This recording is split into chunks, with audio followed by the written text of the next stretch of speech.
May 4th, 1932, a police officer unlocks a door in a modest Stockholm flat. Inside, a woman's body, naked, face down on a bed. The air is still. There is no sign of struggle. Her clothes lie folded neatly on a chair. Then, horror. The body seems almost entirely drained of blood. On the kitchen side, a blood-stained ladle lies abandoned. The officer whispers, "What the hell happened here?" The door creaks. What awaits on the other side will defy explanation. The woman was Lilly Lindström, a 31 to 32-year-old sex worker living in a working-class neighborhood of Stockholm, in the district known then as Atlas. She wasn't a street worker.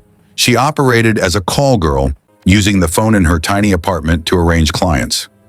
On the evening of a festive holiday, she asked a friend, a neighbor living downstairs, for condoms, a routine request in her line of work. Imagine the silence in that flat afterwards, the city outside full of life.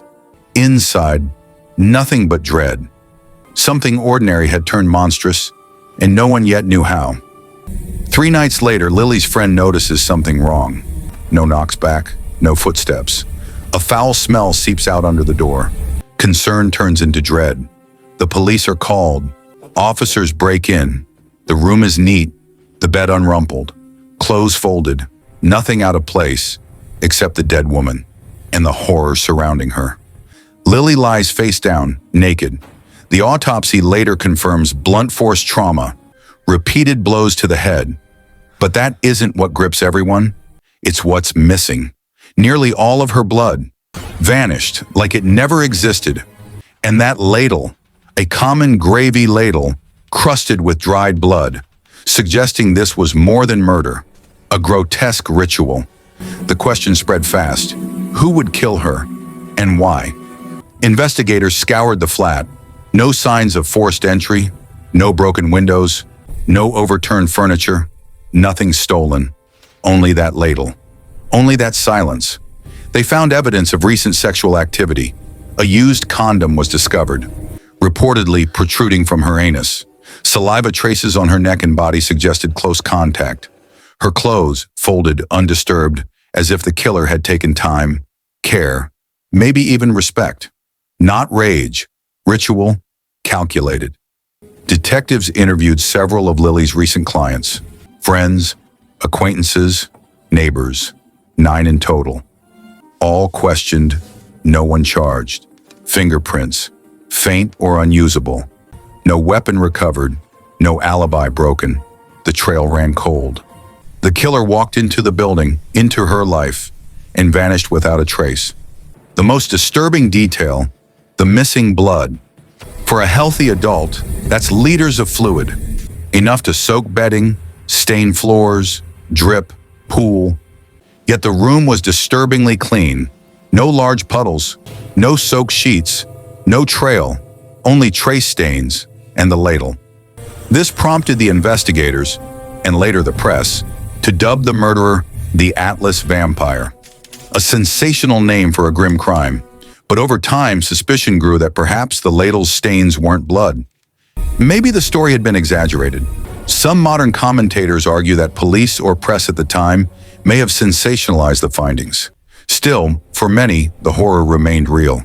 The empty body, the ladle, the unanswered questions. If it wasn't vampirism, then what was it? One theory, the killer was a client. Someone Lily trusted, someone with access to her flat. The lack of forced entry, the neatness of the room, the folded clothes, all point to familiarity. Another, a disturbed individual with dark impulses. A fetish, a ritual, a breakdown of normal morality. The mixing of sex and violence, blood as a trophy, a ladle as the instrument, a grotesque performance. Some even speculated about occult or vampiric fantasies, feeding off the fear, the horror, the human fascination with death. But those remain ungrounded. No evidence beyond the morbid suggestion. Yet others argue the blood-drinking story may be partly journalistic sensationalism. Even some researchers suggest the ladle stains might never have been conclusively proven to be blood. Psychologically, whoever did this must have been unnaturally calm, methodical, Cold, able to kill, then stay, wait, feed, clean up, leave the place undisturbed. It's a mind beyond comprehension. But a mind this cold can't hide forever, or maybe it already has. In the weeks that followed, investigators revisited the crime. They questioned neighbors, checked building records, interviewed every client Lilly had met. Nothing stuck. No solid leads, no arrests. The case grew cold. Over decades, the only real trace of the crime remained in police archives. The ladle, the sparse evidence, photos perhaps. Some items are reportedly on display at the Stockholm Police Museum. Speculation faded into whispers. The vampire label became part of crime folklore. For many, a horrifying story, unsolved, probably unsolvable. For a few, wait, a cautionary ghost of a city's shadowy underbelly. And yet, the unanswered questions endure. Where did the blood go? Who was the killer? Did he ever strike again? Or did death come for him long ago? The flat is silent. The city moves on. But some darkness never really disappears.